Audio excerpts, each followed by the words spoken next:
Now, there's a lot of hype around the fresh Wrath of the Lich King servers coming out, but with only a 4-week pre-patch, getting geared up isn't going to be the easiest thing in the world, and you're not going to be able to rely on luck from bosses. This, alongside the fact that Utgard keeps soloing, seems to be the fastest way to level at the moment on the Wrath beta, subject to change. Getting as much gear as you can on these fresh Wrath of the Lich King servers to ensure you can do solo farms like this is going to be important. So I'm going to talk you through today the gear setup that I'm personally going to be going for on my Druid, and if you guys like this style of video, I will do it for all the other classes as well. Because in all fairness, if this gives you some guidance on your fresh character, I'm happy to do it. So there's only really 2 criterias for this list that's going to be put together now. First one being nothing comes from raids. If you get any items from raids to replace these items, then obviously so be it. But I don't want to say, right, you need to aim for this when you've only got 4 resets.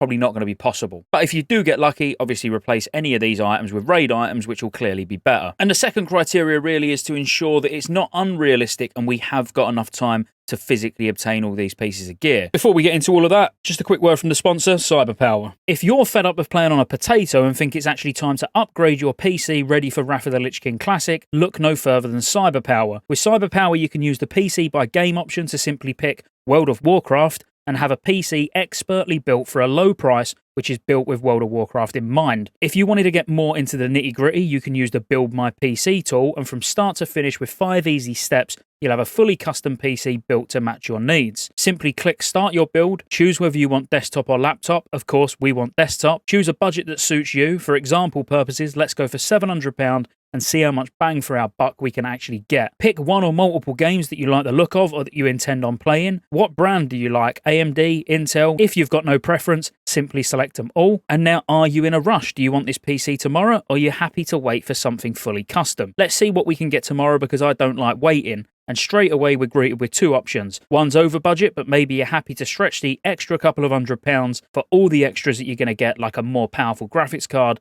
and an extra 8GB of RAM. You can further customize these by adding or taking away anything you want, or you can simply add it to the cart and then decide if you want to pay all in one or take advantage of the finance Cyberpower offer. Even though it's a UK-based company, it is worth mentioning they ship internationally, and whenever I've mentioned these guys on stream, everyone raves about how amazing their service is and the quality builds they provide. Now, if we look at the head straight away, we currently do not know if Arena Season 3 and 4 gear is going to change from Arena points. Now, you absolutely could cap your Arena points every week to get a few pieces anyway, but if these change to Honor, then of course you're probably going to go for your 4-piece Brutal Gladiator. And especially as a Feral Druid, the movement speed, if you plan on running around questing, is going to help anyway. For the purpose of this video, and on the basis we don't know if it's going to change to Honor at the moment, we're going to leave these out. But if it does replace any of the obvious bits like the head, the chest, the shoulders, the legs, just replace them for Season 4 gear and you're going to be laughing. On the basis most ferals are probably going to be engineering, we're going to go with the engineering goggles, because these will be quite easy and cheap to obtain as soon as you've maxed your engineering, and it's a decent head. Now, if you can get yourself into a Sunwell trash farm, which I'm sure trash farms will be popping up maybe halfway through the pre-patch on these fresh servers, then obviously trying to get the upgraded goggles is definitely what you want to do. And this is something that I'll be doing, but on the basis I said nothing will come from raids to remove RNG altogether, we're just going to go with the basic engineer goggles. For the neck, we're just going to go for Choker of Vile Intent. This is just 25 badges of justice with hit, attack, power, agility, and stamina. Absolutely nothing wrong with this neck. For the shoulders, we're going to go for shoulder pads of the Silver Moon Retainer, again with hit, attack, power, agility, and stamina. So these are just from Magister's Terrace Heroic. I will be including 5-man heroics because the odds of you running 5, 10, 15, 20, I don't know, runs of these and not getting the bits of gear you want, you're going to be incredibly unlucky. So, yep, shoulder pads of the Silver Moon Retainer we're going for the shoulders. For the back, we're going to go for Dora's Embrace because it's got a nice amount of stamina, resilience, which we're not too bothered about, but crit, attack power, and armor pen. For the chest, again, we're going to go for the badge chest with hit, attack power, agility, and stamina. Again, you would have that option of Brutal Gladiator if it changes to Honor, or if you want to get a couple of these bits by capping your arena points each week. But the badge chest is absolutely fine, and it will definitely carry you into Wrath. For the braces, we're going to go for the Guardian's Dragonhide braces. Now, it's worth pointing out in the pre-patch, these will cost 13,000 honor, and they don't have a Warsong Gulch mark requirement, so don't worry about farming those.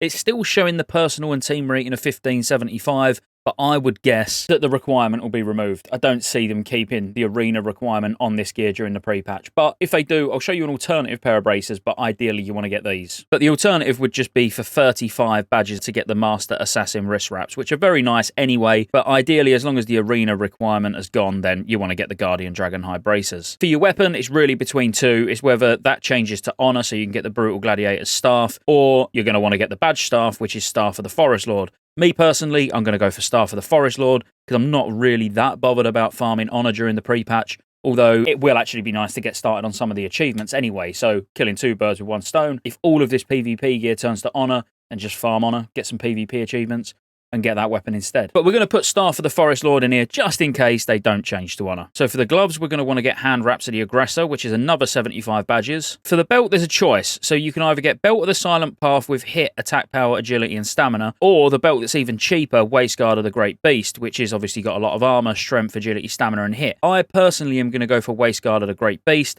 just because it's got the extra armor, it's got the extra stats, an extra socket. It's going to probably help me more whilst I'm soloing Utgard Keep at level 70. For the legs, very simple. We're going to go for Trousers of the Scryer's Retainer, which is obviously very nice with agility, stamina, hit, and attack power. That is another 100 badges. We've got some serious badge farming to do, which we're going to talk about in a minute. So for the feet, you're going to want Ninja's Tabby Boots. Again, another 60 badges of justice with hit, attack power, agility, and stamina with 2 sockets. For the rings, we're going to go for Angelista's Revenge, which is, again, a badge of justice ring. But the other one that we're going to put with it, because we are going to be doing a lot of heroics to get these badges, if you hadn't noticed, we're actually going to go for Shapeshifter's Signet, which has got expertise, agility, and stamina. Obviously, the expertise is going to be nice. Some of these other rings you will be able to obtain, like even Shafar's Band of Brutality, which just comes from Manatoum's Heroic, or obviously you can get an Honor ring, whichever you prefer. I'm personally going to go for the Expertise ring, though. For your trinkets, this is going to be quite simple, and this is purely for Utgard Keep, this setup that I'm going to go for now, but I'll be getting Shard of Contempt, or trying to, from Magister's Terrace Heroic, and I'm also going to get the other one from Magister's Terrace Heroic, which is Commendation of Kalfas, with stamina and a chance to get dodge. Now, again, this isn't going to help you while you're questing, but it will help you at level 70,